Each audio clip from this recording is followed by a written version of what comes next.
Eto nakita ko dito sa Facebook, post ng, People's Tonight. Bigyan ko kayo ng halimbawa na bakit yung mga katulad ng mamang ito, itong si Congressman Ortega, na nasa listahan, nasa Cabral Files, may 3 bilyon. Isipin mo. 2025, may 3 bilyon na DPWH budget. DPWH lang yun. 2025 lang. May 3 bilyon. Ano yan?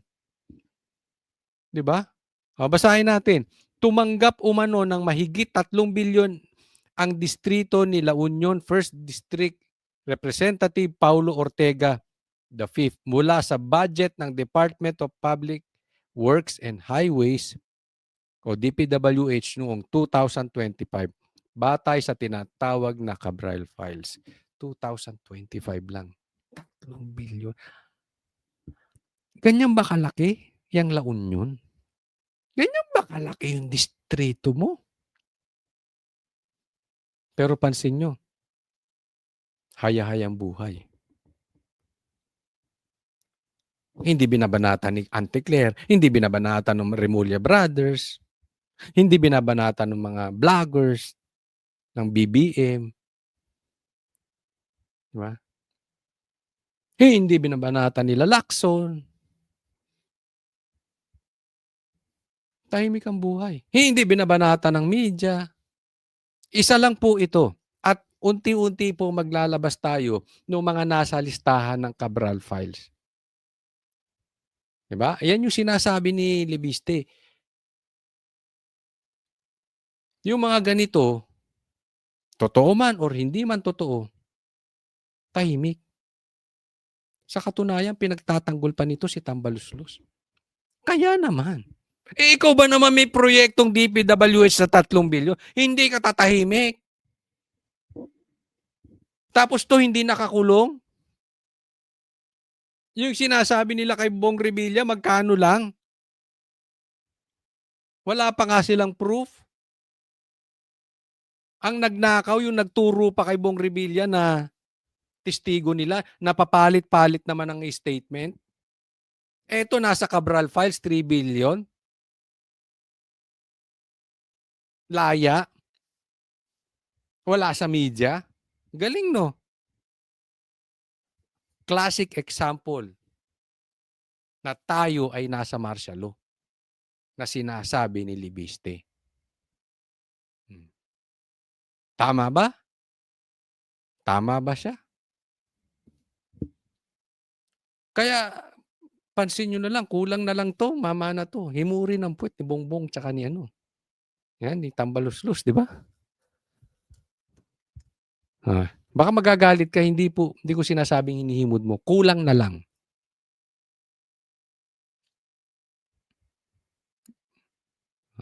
Parang wala siyang nakikita. Dapat patunayan niya. Saan napunta itong 3 bilyon na ito? Diba? Tuloy po. Kaya maraming nagagalit eh. Diyan sa Cabral Files na yan. Dami kasing tatamaan. Next po. Ito muna pag-usapan natin ha. Mamaya meron tayong gustong i-discuss na itong di umanong pagtatalo ni Risa Ontiveros at saka ni John Vic. Mamaya-maya po. Pero dito muna tayo, okay? Si PBBM matapos isugod sa ospital kamakailan. May hirit din ang Malacanang sa mga ginagawa raw biro sa kalusugan ng Pangulo. Ang detalye sa agenda report ni Ivy Reyes. Back to work na daw si Bongbong Marcos. At nag-react ang Malacanang doon sa ginagawang biro yung kalusugan ng Pangulo. Alam mo dahilan nito? Bakit ganyan? Una sa lahat, dahil hindi ka nagpa-drug test. Oo, yan yun. Takot ka sa hair follicle test. Sabi, Coach, ano naman connection ng drug test dyan sa sakit niya? Wala na tiwala ang taong bayan sa'yo. Kahit sabihin mong back to work ka, hangga't hindi ka nila nakikitang nagpapa-interview, hindi maniniwala ang taong bayan sa'yo, Bongbong Marcos. Dahil lahat nakaturo na adik ka. Even yung kapatid mo, sinasabing adik ka. Pero sinasabi mo hindi ka adik, pero takot ka naman magpa-drug test. Ano sa madaling salita? Kahit obvious, i-deny mo. Ipagtatanggol ka ni Claire. Ipagtatanggol ka ng mga kasamahan mo.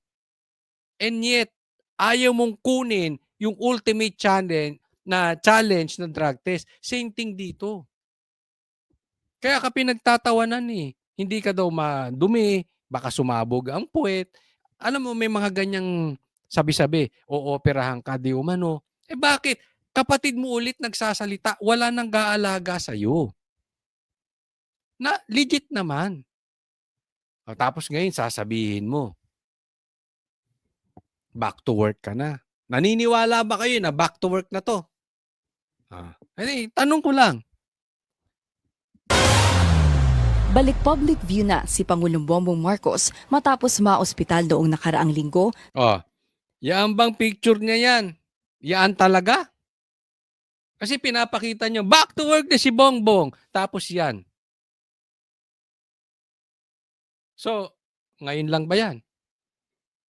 Ngayon, kung ngayon yan, kahit totoo yan, masisisi natin ang taong bayan. Nuknukan na kayo ng sinungaling. Nuknukan kayo ng in denial. Bigyan ko kayo halimbawa. Ulitin ko yung sinabi nyo sa KOJC. Walang pumasok na baril. 5,000 pulis may hawak ng baril lahat. Hindi kayo nag-apologize. Puro lang kayo deny. Yang droga mo, wala rin. Di ba? Ano to? Hindi, kung ito naman, hindi totoo, bakit ganyan ipapakita nyo? Back to work tapos ganyan.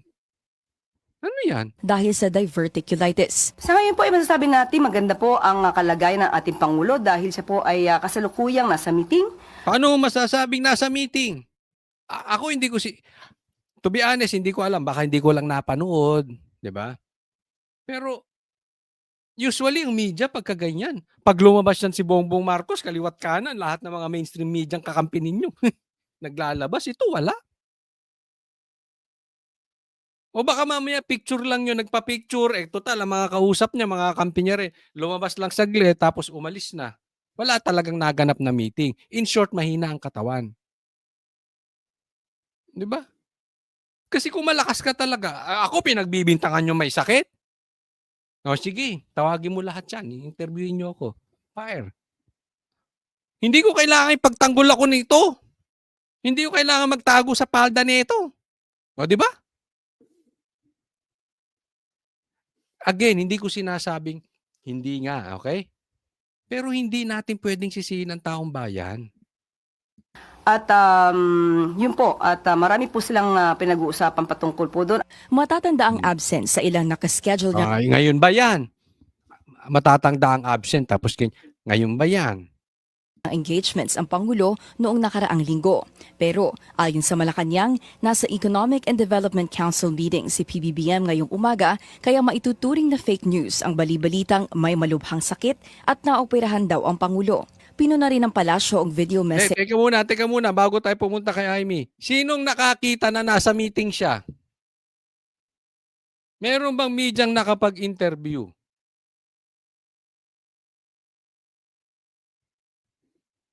O sabi lang ni Claire, nagtatanong lang naman tayo, kailangan anuhin natin. Di ba? Ano sa tingin ninyo? Pangulo. Pinuna rin ng palasyo ang video message ni Senator Amy Marcos sa social media kung saan sinabi niyang may kanya-kanyang agenda umano ang mga feeling president sa palasyo. Ayun, nagkasakit na nga si Bongbong, pambihira talaga. Wala kasing nag-aalaga sa kanya. Sino ba dyan sa nakapaligid sa palasyo, sa dinami-dami ninyo, ang talagang nagmamahal sa kapatid ko? Yan. Doon, alam mo kung saan sila nasaktan kay Amy?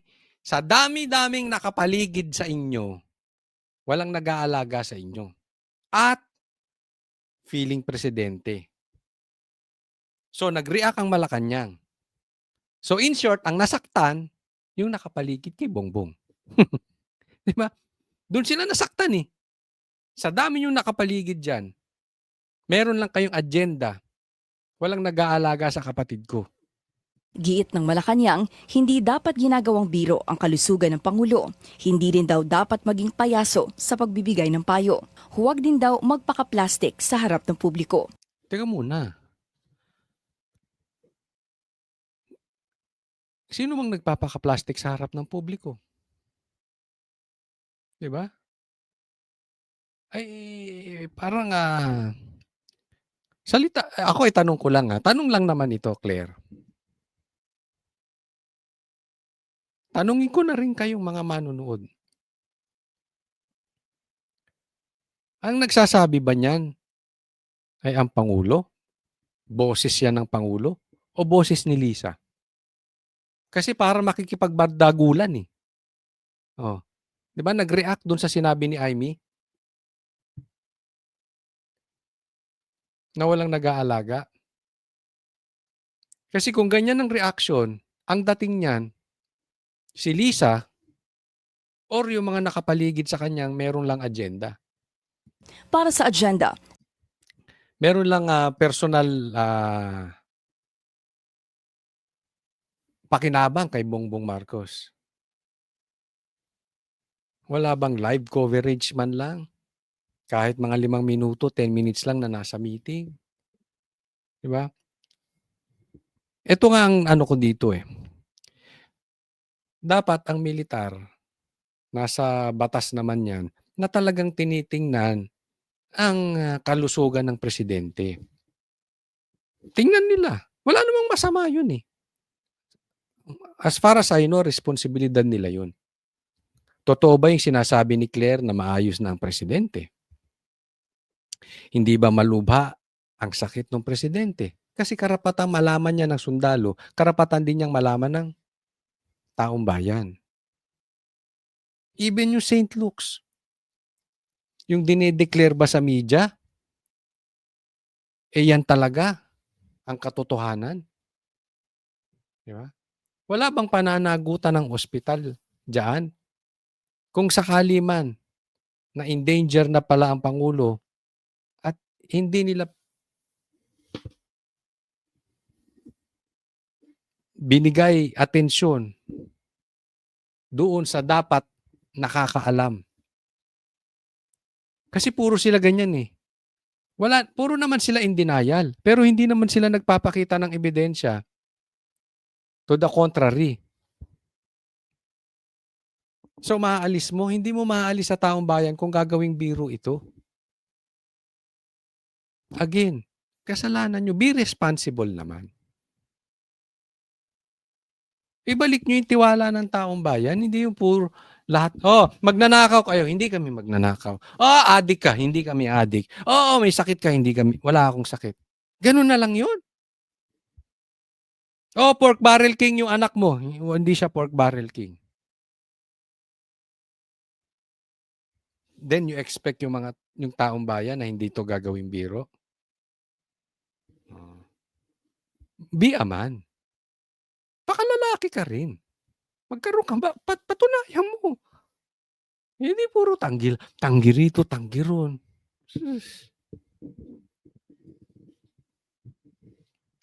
Pati impeachment, hinarang nyo.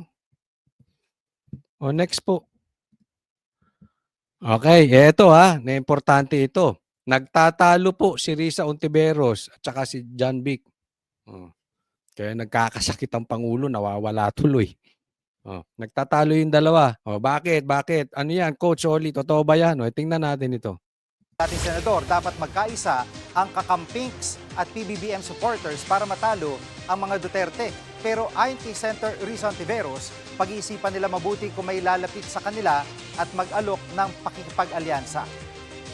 Yung iba pong mga tanong ay siguro kung ilalapit sa amin ay pag-iisipan at pag-uusapan, magkakaisahin din at a later stage. Pero first things first muna, pagkakaisa at sama-samang decision. Yun na naman.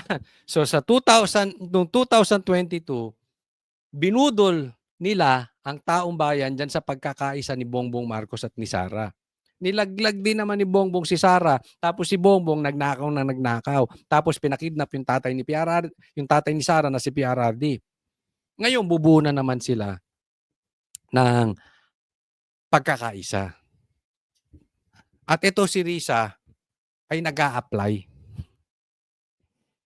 sa pamagitan nung kanyang bossing, sa pamagitan ng kanyang agent na si Trillanes. Nag-a-apply para maging standard bearer ng admin. Pero wag nating kakalimutan. Ito, alam natin, si John Vic nagpahaging na. Handa rin daw siyang tumakbo bilang presidente. Hindi yan verbatim pero ganoon ang ibig niyang sabihin. So nagtatalo na yan dalawa. Aminin man nilang hindi. Ito yung sinasabi ni Amy. Kayo mga nakapaligid sa kapatid ko, panggulo lang kayo eh. Nag-a-apply na to. Sino ang kakargahin ng admin? Definitely kukuha ng isa sa pula at sa dilaw para labanan si Sara. Pero sino? 'Di ba? Lumulutang yung pangalang Torre. 'Di ba? Lumulutang yung John Vic, yung Risa, yung Lenny. Pati nga si Trillanes, tinatanong na pagka-senador. Pero hindi, ang pinagtatalunan dyan yung sinong kakargahin magpe-presidente para tumunggali kay Sara. Pati nga si kinukonsider nila. Kita mo, epal ng epal. Ito si Erwin. Di ba? Binabanggit-banggit na yan ng Pinklawan. Ayun, nagtatalo-talo na yan. Kaya nga naman, itong sinasabi ni Risa, huwag kayong maniwala na siya'y oposisyon. Paano ka mag-o-oppose kay Bongbong Marcos? Nag-a-apply ka. Anong inoppose mo? Paano kayo naging oposisyon? Anong inoppose mo kay Bongbong Marcos? Wala. Nag-a-apply ka, gusto mo ikaw ang kumarga. Itong mga to, hindi naman to nag-a-apply. Ay hindi naman ito nagtatalo para maging presidente. Alam nila eh. Everybody knows, even them, they know di nila kayang talunin si Sara. Pero kung ikaw ang gagawing presidential candidate, malaking pera po yan. Malaking campaign budget yan. Matalo sila o matalo, dahil sure namang matatalo, malaki na ang pera niyan. Tingnan ninyo, within them, magkakaroon pa ng pagtatalo-talo yan. Lahat magpopormahan yan. Balikan ko yung sinabi ni Amy. Lahat nagpipiling presidente. Parang ganito to, lahat gustong kumandidatong bilang presidente. Sa panayam naman ng Let's Talk with Pia Ontiveros ng The Pod Network Entertainment, nauna nang sinabi ni Senator Risa na gusto niya magkaroon ng malakas na pambato ang oposisyon. Bukas din daw siyang tumakbo sa pagkapangulo kung siya ang pipiliin ng oposisyon. Apply na apply, no? Bukas, kailangan magkaroon tayo ng isang oposisyon. Kailangan magkaroon tayo ng isang team, magkakaisa. At bukas ako ron. Sabihin mo na, nang kumita ka na. Only one. Sabi mo parang Highlander to. There can be only one para may fighting chance ang opposition. If that becomes Isa lang. Okay? So, ibig sabihin, yung dilaw, yung pinklawan, yung mga plastic, yung mga komunista, yung mga NPA, lahat. Yung mga drug addict, lahat ng ayaw ng Duterte, diyan kayo. Yung, di ba? Yung mga ayaw ng mga Duterte, mga komunista, yung mga drug lords, diyan sila. Magsama-sama sila, pula, dilaw, pink, yan. Hindi pwedeng may tatakbong pula, may dadakbong.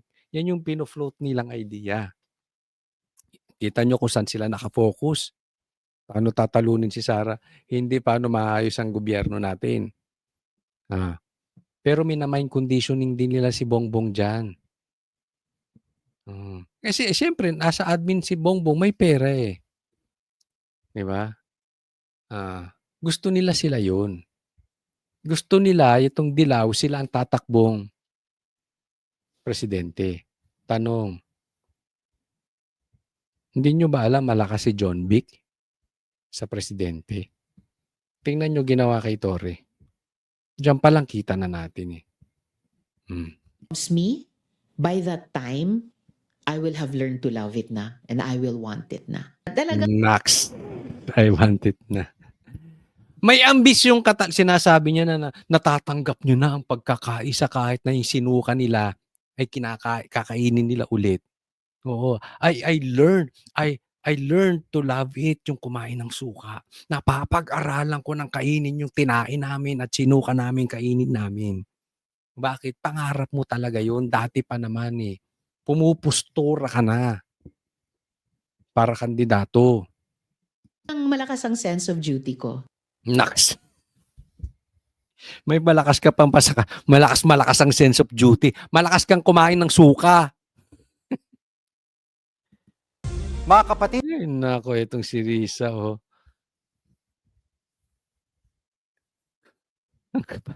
Ang kapal ng mukha nito si Risa. Wala naman siyang kapag-asa.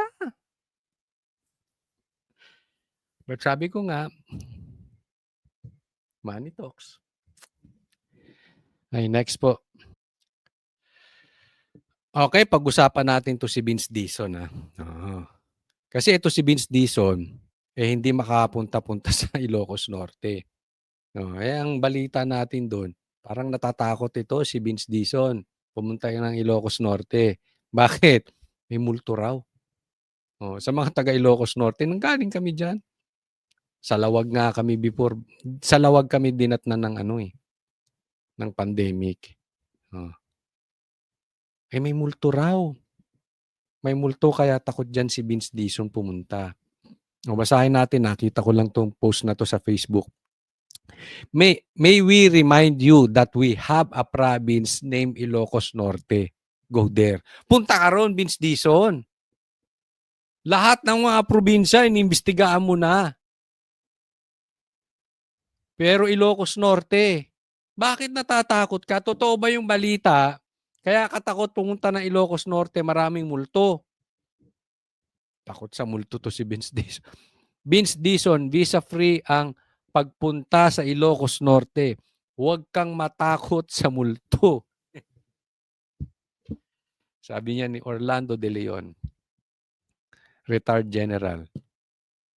Retired brigadier general. Takot sa multo. Kalalaki mong tao. Pero balita ko talaga maraming multo dyan sa Ilocos Norte. Hindi makapunta-punta si Vince Dizon. Pero nag-ikot to si Vince Dizon, maraming napuntahan na to. Marami nang nakitang multo to. Pero ikakaiba raw ang multo dyan sa Ilocos Norte. Kaya hindi niya ito mapuntahan. So, inahamon ka namin, Vince Dizon. Huwag naman inahamon, sasabihin na naman ng mga manood. Sino ka, Coach Oli, para hamunin mo yan? Sino ka, Coach Oli, para utusan mo kami? Sino ka? Mataas kami, mababa ka. Ganon. Ala Vilma Santos. Diba? Huwag nyo kaming utusang mga sekretary. Sige. Pinakikiusapan ka namin. O china-challenge ka namin. Huwag na hinahamon. Kung hindi ka bakla, hindi ka takot sa multo, punta ka dyan sa Ilocos Norte. Andyan ang mga malalaking multo. Pag hindi mo kaya yan, korap ka rin. Isa ka pa. Ito po, pag-usapan natin dahil inaasahan to ng mga taong bayan natin. From Luzon, Visayas, Mindanao, inaasahan natin itong impeachment ni Bongbong Marcos. Kaya lang niluto tayo. Tuso talaga. Tuso talaga yung sindikato dyan sa gobyerno. Tuso talaga. Di umano. Etong si Bongbong Marcos. Di ba, na-predict natin, eto gagawin nila. Ganun nga ang ginawa. Pag-usapan natin. Marian, ano nang susunod na mangyayari sa impeachment complaint laban sa Pangulo? Yes, Jake, Julius, ngayon nga nai-refer na sa House Committee on Justice itong dalawang verified impeachment complaints laban nga kay Pangulong Bongbong Marcos ay uumpisahan na nitong Committee on Justice yung impeachment proceedings. Ibig sabihin po na 1-year bar rule. Ipatutupad na po ito, bawal na may maghain ng panibagong reklamo laban po sa parehong opisyal o laban kay Pangulong Bongbong Marcos. Yun, nadali tayo dyan. Nadali po tayo. Bakit? Kasi tatandaan po natin, isang impeachment lang ang isasampa kada taon. So 3 po yung pumasok na impeachment. Yung una, di umano, ang nagsampa ay kakampi ng Marcos kasi abogado ni Lisa. At yung nag-endorso na congressman, kakampi din nila. Pangalawa, Makabayan. Alam naman natin yung Makabayan na yan, makabayad lang yan eh. Ano sinasabi natin before? Mga yan, ay tanim impeachment lang. Galing mismo sa kampo yan ng mga sindikato. Di umano. Galing po mismo yan. Kasi ang sabi nila, di ba? Yung ghost projects na yan, malawakang sindikato yan. Kaya tinatawag nating sindikato. So, in short, tanim. Sila nagtanim yan. At alam natin, mahina yung kasong isinampakay Bongbong Marcos. So sa madaling salita, pinapatay lang nila yung impeachment. Sinabi na natin yan last week at ganyan ang gagawin nila. Ngayon, natupad na. Dahil yung lehitimong impeachment na sinampa ng grupo ni Chavit, hindi na tinanggap. Ngayon, biglang fast forward, binilisan nila pagdating ng Lunes. Isinampa na sa Congress. Aaksyonan na ng Secretary of Justice. Di wala na. Ibig sabihin, hindi na pwedeng ihabol yung lehitimong impeachment. Niyari tayo. Animal, no? Tuso po talaga. Tuso talaga tong si Bongbong Marcos. Sweetie! So ito po yung dalawang impeachment complaint na pagtutuunan ng pansin ngayon ng House Committee on Justice. Tutukuyin ng komite kung sufficient in form and substance po itong dalawang reklamo. So ang mangyayari po niyan kung mayroon pong sufficiency in substance and Ay! Baka mamaya may mapunta na naman sa bundok, ha? Di ba yung congressman na yan, yung kulot na congressman na yan na nakasalamin, inirereklamo nung nanay dahil ni-recruit yung anak niya at dinala sa bundok, patay. Hindi ako nagsabi yun, ha? Hindi ko nga alam ba't hindi binabalita ng mainstream media yan. Kaya duda rin ako sa mga karakas nito mga nagsampa nito. Itong impeachment na yan. Baka mamaya yung sinampa nilang impeachment, yung loob wala ding silbi. So anong madaling salita? Makakawala si Bongbong Marcos. Kaya nga 'di ba, sabi ko nga sa inyo, ang tawag dito sa Makabayan Black, makabayad eh. Bayad-bayad lang naman yan. Baka naman nagpapataas lang kayo ng presyo. form, bibigyan po nila ng 10 araw itong respondent o si Pangulong Bongbong Marcos na Parang tanga, nagpo-prosesyon pa, no? Magsasampa lang. Ako, kasama po kami ni Attorney Torion, ako si Boss Dada, nagsampa po kami na diyan sa Supreme Court para gawing unconstitutional yung impeachment ni BP Sara na ireklamo na ito'y unconstitutional. Nagtagumpay din naman. Sinabi rin ng Supreme Court, unconstitutional yun. Pero wala na kaming dramang ganyan. Parang komunista. Hindi, di ba yung mga ganyan-ganyan? Parang komunista, nagpo-prosesyon pa mga animal. Ang OOA talaga. Sampan nyo na lang kung isasampa. o tumugon po dito. Ipinadala na sa House Justice Committee. Yung House Justice Committee, yung kila Chavit hindi tinanggap, eto tinanggap. 'Di ba? Bobo rin sa talaga. reklamo, pero kung hindi po siya sasagot, deemed general denial na po doon sa lahat ng reklamo. Pero kung may sagot po siya, bibigyan naman ng 3 araw ito pong mga complainants para din sumagot o mag-reply nga po doon sa Basta sisiguraduhin nyo lang, ha? Wala nang dadalhin sa bundok. Baka mamaya ma-impeach nyo si Bongbong Marcos, dalahin nyo sa bundok. Okay lang din. ipapadala ng Pangulo. At meron lamang pong 6 na pong session days itong Committee on Justice na dinggin at tungkol nga po dito sa impeachment proceedings para makapagpadala naman ng kanilang findings, ng kanilang report, recommendations po sa plenaryo. At doon, malalaman natin kung ano nga yung kanilang magiging desisyon dito sa mga impeachment complaint. Julius. Sabahan, tama ba na sarado ng tindahan? Ayun. Yun ang tamang term.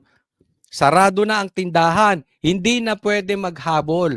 Kahit na yung 2 impeachment, ampaw, at yung pangatlo, ang pinakasiksik, hindi na pwedeng ihabol. Bakit? Sarado na. Parang pwede maghain ng impeachment complaint at this point.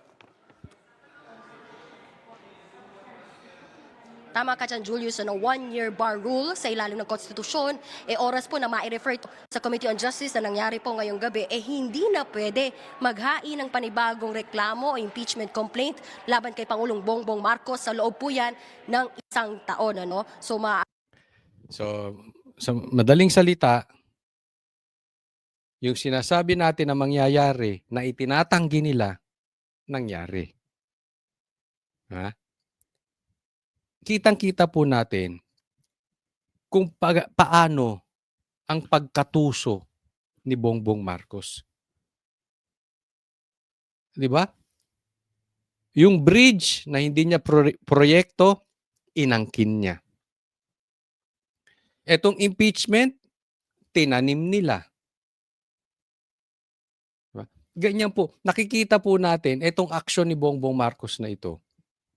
Ito ay pinapakita sa taong bayan na talagang malawakan ang nakawan nangyari sa gobyerno. At hindi nila papayagan na sila ay maimbestigahan. Hindi nila papayagan na ipakita sa taong bayan na ibabalik namin ang tiwala ninyo. Hindi. Talagang ang plano ng gobyernong ito, lusutan at lusutan lang. Hindi para ayusin talaga ang bansang Pilipinas. ari po yan sa susunod na taon na muli pwedeng buksan ang tindahan. Julius. Itong dalawa yung nagpagulo eh. Reklamo, doon sa mga Ito, yan, dalawang doon sa mga reklamo. Wait! Yan. Silang dalawa eh. Ngayon, ibabato namin sa inyo kung yung reklamo ninyo at yung nakapaloob dyan ay walang lehitimong ebidensya.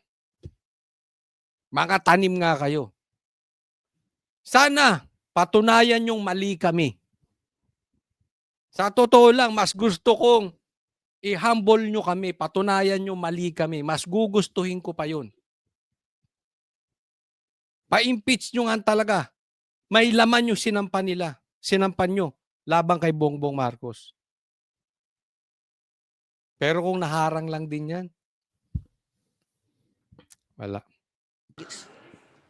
Doon sa mga reklamo laban kay Pangulong Marcos, meron ba mga naka-indicate doon na nakabase sa isiniwalat ni Congressman Toby Chanco tungkol nga doon sa kontrobersyal na pag-uusap noon ng Pangulo at ni dating House Speaker Martin Romualdez na kanyang narinig? Parang medyo Julius.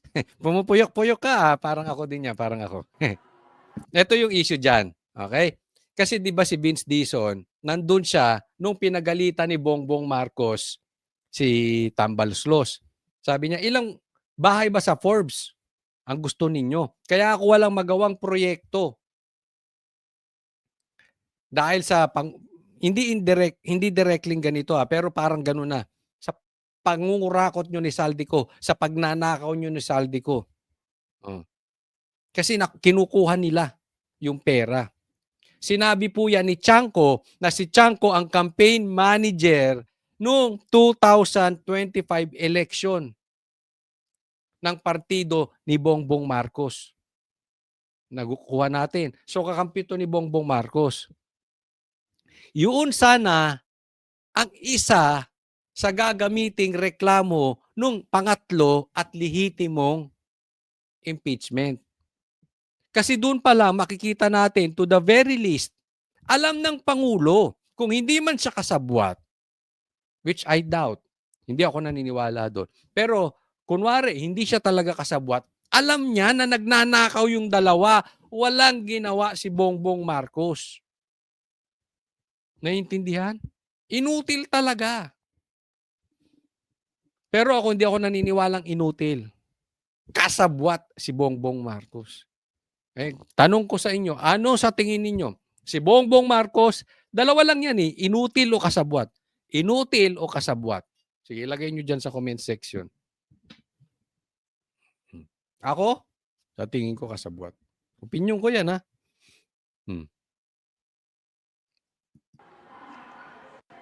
Julius, sa mga nabasa natin, sa first and second impeachment complaint, hindi naman nakadetalye yung tungkol dyan sa nabanggit mo na pahayag o yung kwento nga nito ni Navotas Representative Toby Chanco doon sa kanilang pag-uusap ni Pangulong Bongbong Marcos. So, hindi raw kasali. Yun ang sabi ng reporter.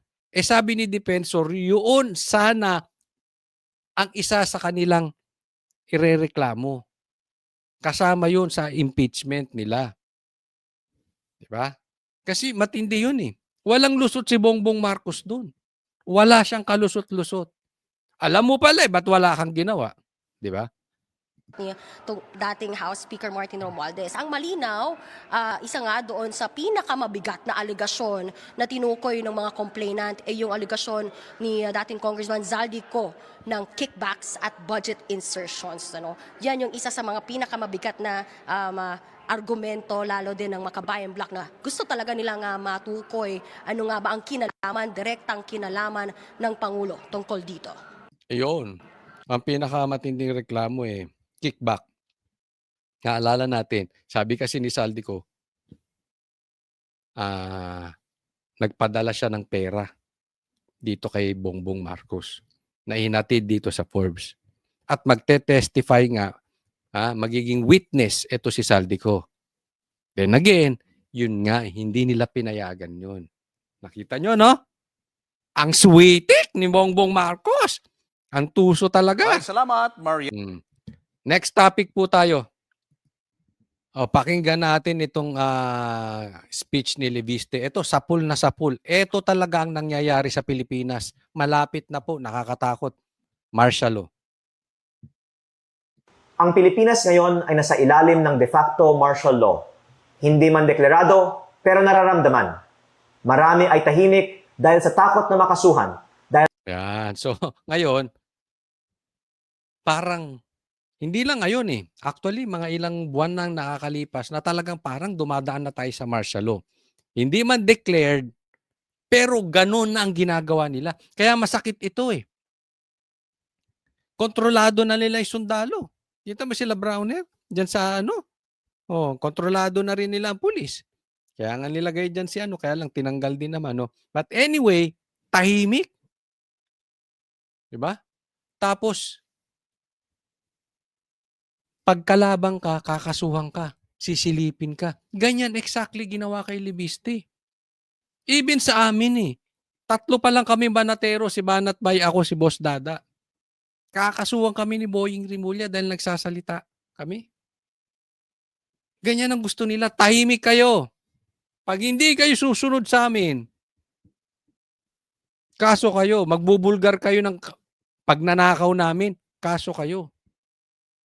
Dahil nakikita na ang mga kritiko ng administrasyon ang mga unang sinasampahan ng kaso habang ang ibang mga kaalyado ay hinahayaan. Yan. Ito nangyari ito.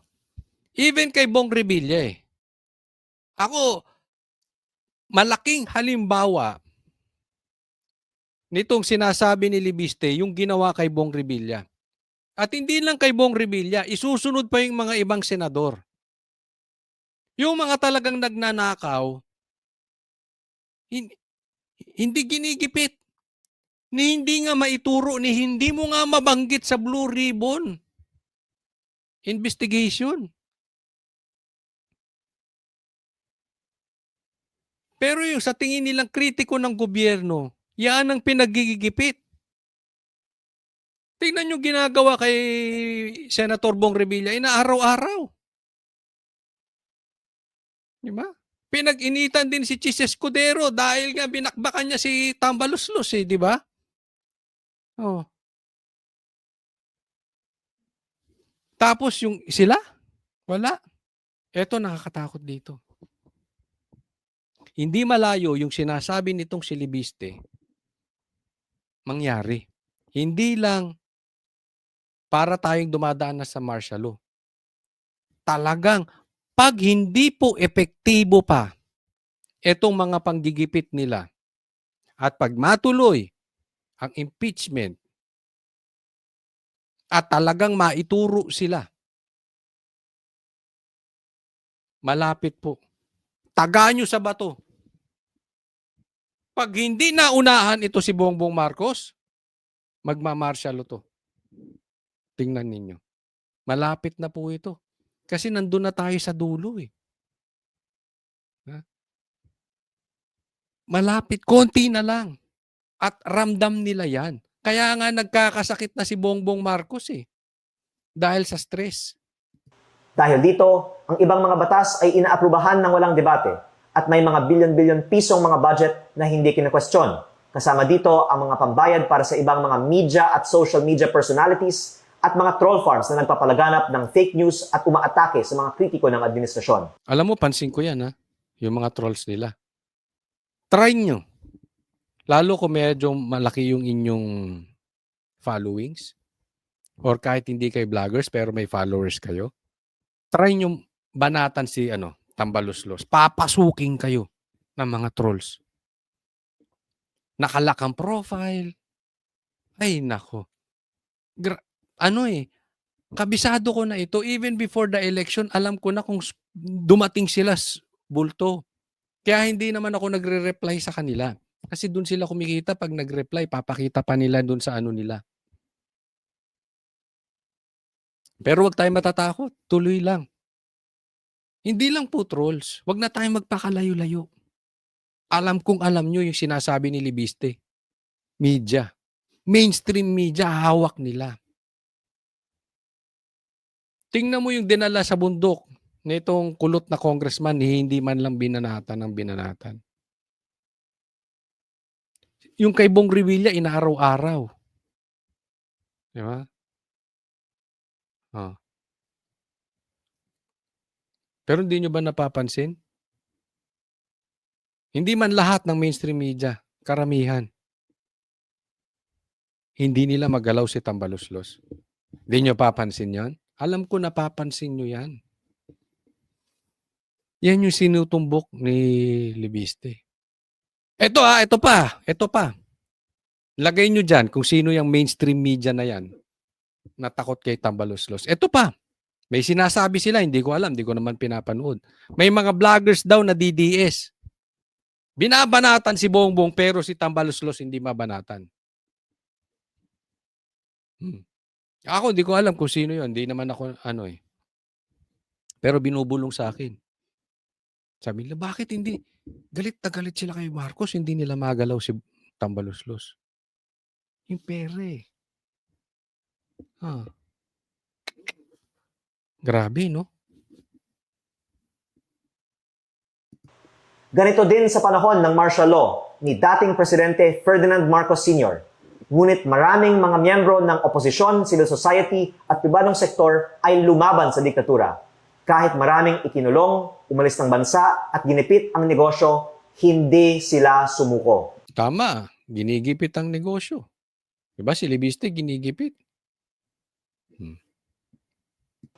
Ako po ay naniniwala na ang mga nagsasalita ngayon ay magtatagumpay rin laban sa korupsyon katulad ng mga nauna sa atin at ang mga nananatiling tahimik ay maaalala bilang mga kasabwat sa pinakamalaking korupsyon sa kasaysayan ng ating bansa. Yon, mismo, ito ang pinakadulo niyan. Ito ang pinakadulo niyan.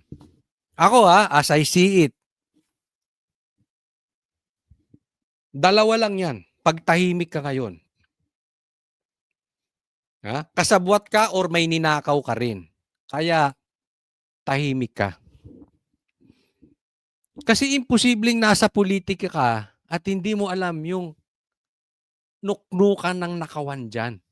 Lalo na kung ikaw ay nasa national level, senador, congressman, kasi kita mo yan eh. Diba? So, parte ka rin. Magnanakaw ka din. Or, takot ka. Duwag ka.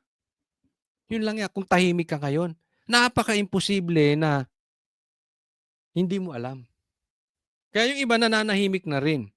Alam niyo kung bakit ano sabi? Mabaho rin ng utot eh. Ibig sabihin, parehas din nila. Kung merong buwaya, sila mini buwaya. Hindi man ganun kalaki ang ninakaw, pero nadaanan din ng nakaw. So, hindi sila makasigaw dahil ibubuelta sa kanila. Ganyan ang ginagawa ng gobyerno. Iingay ka? Sasabihin mo yung nakaw namin? Hahabulin namin negosyo mo. Hahabulin namin pati pamilya nyo. Hahabulin namin yung mga korupsyon nyo. Karamihan sa gobyerno may nakaw din talaga. Hindi man lahat ha. Yung iba hindi man garapal, pero nalagyan. Yung iba naman, sadyang duwag lang. Dito lang, basta kami tahimik. Oh. And then, pagpatapos na, pagpapanalo na, di ba? May simbahang ganyan, may sundalong ganyan, may politikong ganyan. Pag sure na, doon na lang kami magsasalita. Yung, yung parang for media purposes na lang. Alam na nila, panalo na, kuha na talaga. Doon lang, kala mo tapang-tapangan. Hindi, ngayon kayo lumabas. Pansin yung daming tahimik ngayon. Kakainisin, no? Bahagang buntot. Umaasa rin po ako na ang mga nagsasalita tungkol sa korupsyon sa gobyerno ay proprotektahan ng taong bayan at gagamitin nila itong pagkakataon upang ibahagi ang katotohanan para sa kinabukasan ng ating bayan. Ito samahan po natin si Libiste. Ang ganda po nung sinabi niya. Umaasa siya na yung lumalaban sa katiwalian, umaasa siya na poprotektahan ng taong bayan. Protektahan po natin. Tulungan natin sa social media. Ilabas natin yung baho ng kalaban na ginagawa dito sa mga nagsisiwalat ng baho nila. Protektahan natin. Ito lang sa akin. Congressman Libiste. Medyo sawang-sawa na kasi kami sa mga politiko. Hanggang simula lang. Sana hindi ka ganun. Kasi marami na kaming dinaan ng ganyan. Meron din isa, bata, katulad mo, ang tapang. Ngayon, duwag na.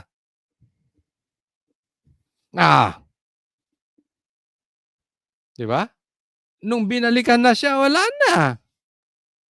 Okay? Yan po ang sinabi ko kay Kong Libiste. Bilib ako sa'yo. Pwede ka nga maging presidente sa susunod. Pero sana, hindi ka pang simula lang. Sinabi ko yun sa kanya, derechahan. Meron ka bang plano for national position? Diba? Sana legit yung pakikipaglaban mo. And at the same time, hindi ka hihinto sa gitna. Baka pagdating sa gitna, dahil binubugbog ka na, bigla ka mag-sorry. Huwag naman. Okay? Wala po masama sa mag-sorry. Hindi ko po sinasabing hindi maganda yun. Ang problema, kung bigla mong babaligtarin yung mga sinabi mo, or bigla kang tatahimik dahil natakot ka na. Pero alam ng taong bayan yan. Kung ikaw ay patuloy, tingnan mo, si Marcoleta, hanggang ngayon lumalaban. Tuloy-tuloy, oh. Pinagtatanggol ng taong bayan. Di ba? Si Amy rin, nung una, binabanatan ko yan. Maraming bumabanat yan. Pero nakita natin ngayon, tuloy-tuloy. Basta tuloy-tuloy. Pero yung pag nasampahan ng kaso, tingnan mo, Bilyar. Biglang tumahimik. Lumipat pa sa majority. Kaya nga nakuha nila Tito Soto at ni Pinky Lacson yung posisyon. Dahil may mga bumaligtad. Dalawa po dyan, Bilyar. Hindi natin masisi, meron nakaambang binanatan yung prime water, yung ano nila yung kanilang negosyo So sana hindi ka ganun. Ngayon binabakbakan yung iyong negosyo, baka next week tahimik ka na. Pero kung tuloy-tuloy ka, tulungan po natin Tulungan po natin si Kong Libiste. Basta tuloy-tuloy. Maraming salamat sa mga nanood. Huwag niyo pong kakalimutan i-like po itong video na ito. Napaka-importante po nun. At sana po, dun sa mga hindi pa po subscriber, muli po tayo nagpapaalala. Subscribe po kayo. Maraming salamat po sa pagsubaybay ninyo. God bless everyone.